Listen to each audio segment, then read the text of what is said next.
Hey there, welcome into the Waiting in the Sky with TJ Starman podcast review of Thor, Love and Thunder. I'm super excited to get into an MCU movie. As always, I am going to just preface this conversation by saying this is a non-spoiler review. I know that this is going to be a huge movie. Most of these Marvel movies are. And as I was just kind of formulating my notes, there wasn't a whole lot that I felt spoiler-wise I really needed to get into in order to explain my thoughts on this movie. So I'm keeping it non-spoiler today. So everyone, feel free to listen to this. If you have not yet seen the movie, or if you already have, you'll know what I'm talking about if you have seen the movie as well. But I really didn't think there was any specific things I wanted to talk about spoiler-wise in order to get my point across. So just want to preface that before we get into things. But yeah, so let's jump into it. Right off the bat, this definitely feels like Taika Waititi took all the elements of an MCU movie and just kind of cranked it up to 11. Nice callback to our last main episode here. That being like the comedy, the action, and just kind of the exposition. The way that this movie just kind of like goes all out in all of those aspects is kind of ridiculous, to be honest. There, especially with the comedy. I mean, that's something that I was seeing going into it. It's something that I totally caught right off the bat. I mean, it's not like it's subtle by any means. When I say that, it really hits you over the head right away. So much comedy, especially in the first half of the movie, really as the plot is being set up. And, you know, some of the stuff is really absurd humor or borderline dumb, to be honest. One thing that really stands out to me as far as being just flat out dumb and weird was some of the Stormbreaker stuff that we got in this. And I don't think this is a spoiler, but there's a lot of interactions with Stormbreaker as though it is a person, very similar to the magic carpet in Aladdin was kind of the vibe that I was getting whenever that was going on, and it just felt very out of place, especially considering this was a weapon that was forged in the heart of a dying star. We saw this happen in Avengers Infinity War. Thor almost died creating this thing, and it was essentially the weapon that was supposed to be the savior to half the universe in those Avengers movies. And to see it kind of being used as nothing but a joke. I shouldn't say nothing but a joke, but as kind of like a big punchline in just a weird way like that we'd never seen before, just really threw me off. And that's just one example that I noticed of that type of thing. But there's a lot of very Taika trademark humor in this, and for the most part, like I love his comedy. It's just really hard when it is juxtaposed with these serious stakes, and I think that we saw this in Ragnarok. It's very Ragnarok-esque. So if you really liked Ragnarok, I think you'll probably really like this one. If you saw Ragnarok and you're like, this is it's too much of a joke, there's too many jokes, too much of a comedy, like this isn't for me, I think you might have similar feelings about the comedy in this one. However, I will say that the action sequences are really fun and really well done, and they are kind of sprinkled throughout, so it's not necessarily like built around one giant action set piece. Like there's kind of a few throughout the movie, and it's a pretty quick watch compared to a lot of the MCU films. So I would say that the action really does kind of carry throughout the movie. And I appreciated that, especially with as much humor as there was. It didn't feel like we were just standing around making jokes the entire time. Like, I mean, we were kind of, fighting people and making jokes for a lot of it. But it at least does break it up a little bit when you can do that. So I definitely appreciated the action sequences here and the choreography involved with it. I think a good way to kind of summarize this movie off the top here is that it kind of feels like a combination of the first three Thor movies in a way. So if you think about kind of the lore heavy first movie and also the very relationship focused elements of that with Thor and Jane, like I think you definitely get some of that here. I think Thor: The Dark World really tried to take things in a very dark, ominous direction. How successful they were is probably not great, but that's up for debate. And so I think that you get a little bit of that kind of ominous, dark threat from Christian Bale's Gore in this one. And then obviously the Ragnarok influence here is obvious from Taika and the humor and everything that I just touched on. But I think that it's kind of like maybe it's like a 25-25-50 split. If you were to just kind of throw all of that into a pot and kind of create a Thor stew, this is what you would get. And I'm not mad at that, if I'm being honest here. Like, I think that you can make a better Thor movie. I think that Taika already did make a better Thor movie in Ragnarok. But I think there is a lot of really good stuff here. And I liked that this felt like not necessarily a culmination of all of those movies, but it felt almost like this Thor does exist from those movies. He's been formed by those movies. And I will say that kind of it is excluding his appearances in the Avengers movies, because I think that's like an entirely different Thor altogether when you look at it. As far as like the presentation goes, I definitely think there's some incredibly beautiful visuals here, just very striking, especially in the second half of the movie as you're watching it, or if you have already watched it, you're going to know what I'm talking about. There's a portion where they enter a new setting, and it looks visually just so different than what we've seen. And at first it seems very basic, the differences. And then there's some very subtle elements that are incorporated with color. And I loved that. I loved what they did there. And I kind of wanted to see, I mean, I feel like it would kind of wear out its welcome, but I kind of wanted to see more of that, I guess. And I don't want to spoil too much, and I don't think it really is a spoiler, but I'm just going to stay away from it just in case. But I will say I just think that was really awesome, and there's a lot of obviously some grandiose settings and colors and things like that from the trailers. You can see that they're in like a city of the gods, where we see Zeus, played by Russell Crowe, and that is another just really grand setting. And I think there's a lot of contrast in the settings throughout, and I love the way that they played with those visuals. I'll also say the music stands out. Much like in Ragnarok, there is kind of like a heavy use and appreciation for classic rock. And we obviously got the Sweet Child of Mine in the trailers, and they definitely bring a lot of Guns N' Roses throughout this soundtrack as well. And it works. But that's like definitely Taika's take with Thor. And we've now seen it through 2 movies that this is kind of what he associates with Thor, and I think it's fine. It's definitely pretty hype at certain times, and so it worked for me. Looking at the characters and just kind of the performances, I'm gonna start with Jane, because I think Jane was the character I was most excited to see here. I love Natalie Portman, so her returning as the mighty Thor was super exciting to me since the moment that was announced. And so I've been kind of waiting for that and waiting to see how she does on screen. I will say she doesn't feel out of place at all. That was a minor concern that I had going into it, because we hadn't seen her in a while. The last appearance we did see her in was Thor: The Dark World, which universally is one of the lower, not quite as well received MCU movies, I guess I would say nicely.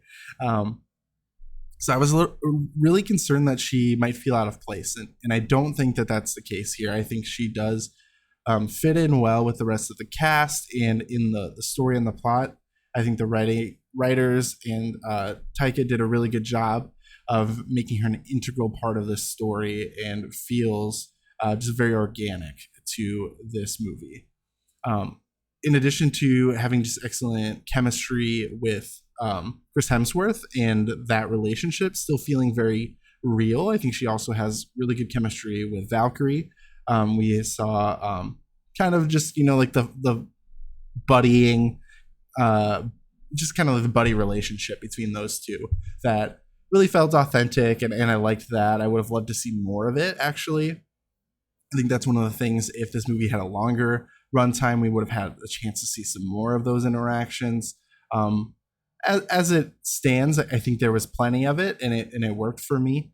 I think the relationship with Thor felt legitimate, and I think even more so probably than, or the most probably since the first Thor movie, where they established things, and that was such a major focus, like I mentioned earlier.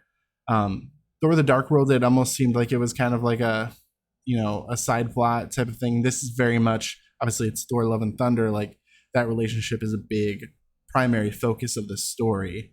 I'll just say there's a montage that kind of fills in the gaps for us as far as what happened with their relationship, and I thought that it was very endearing and also just very heartfelt to watch that, and I appreciated that approach to kind of filling in the gaps, like I said, and I liked it. I thought that the relationship that they had on screen in this movie was great.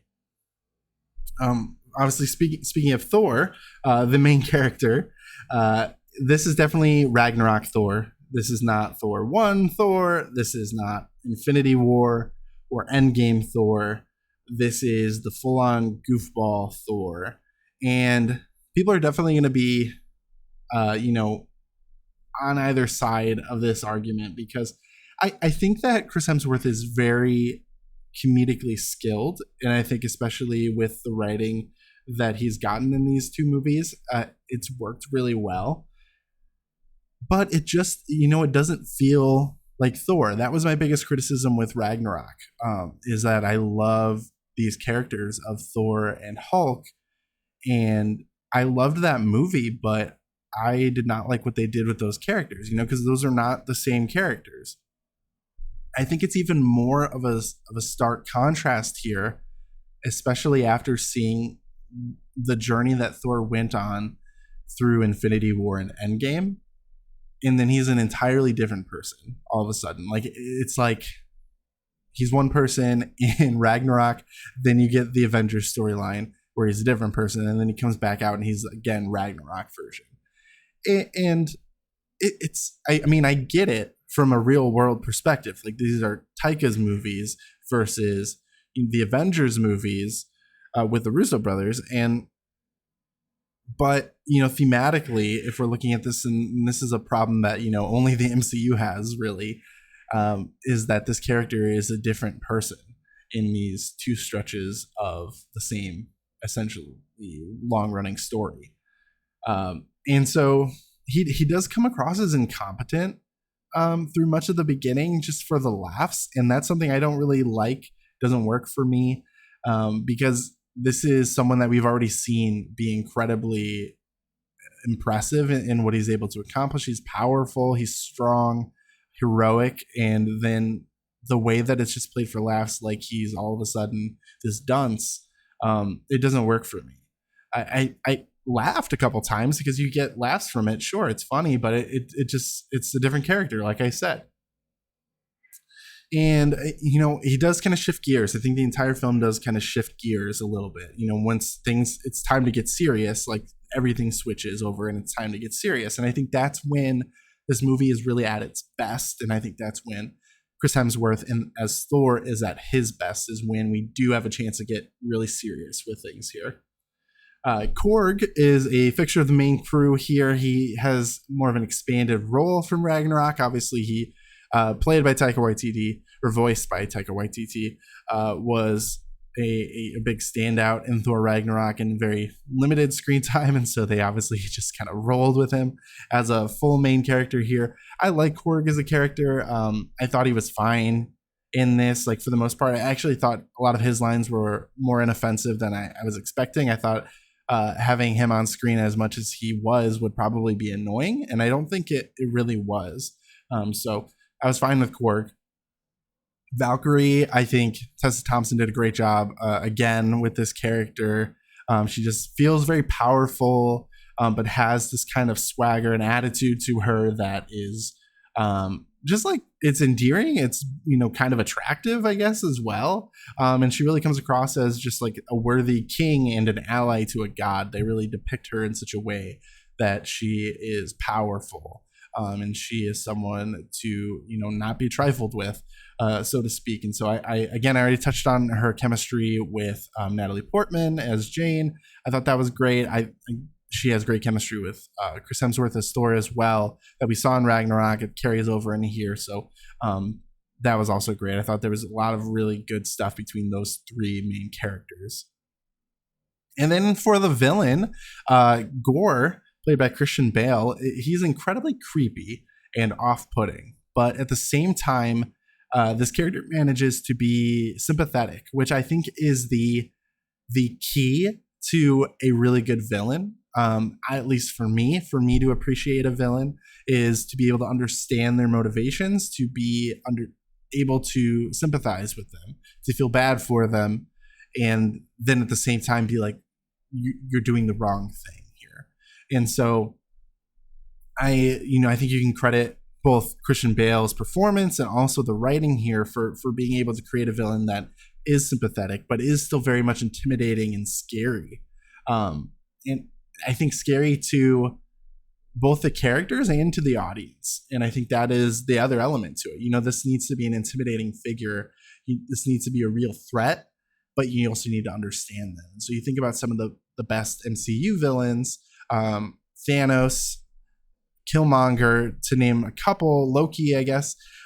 Like, those are all characters that you kind of get a little bit of a glimpse behind the curtain. You understand why they're doing what they're doing, and they're also very intimidating. They feel like a legitimate threat that could win this. Obviously, the heroes are going to win is kind of, that's the whole thing with these, minus Infinity War, but you don't know how, you don't know at what cost, and Gore is a villain that really carries a lot of presence, and that's not surprising with Christian Bale playing the role. So I really appreciated his performance. I really like Gore as a character, and I absolutely loved it. I think he's up there in the upper echelon of MCU villains for sure.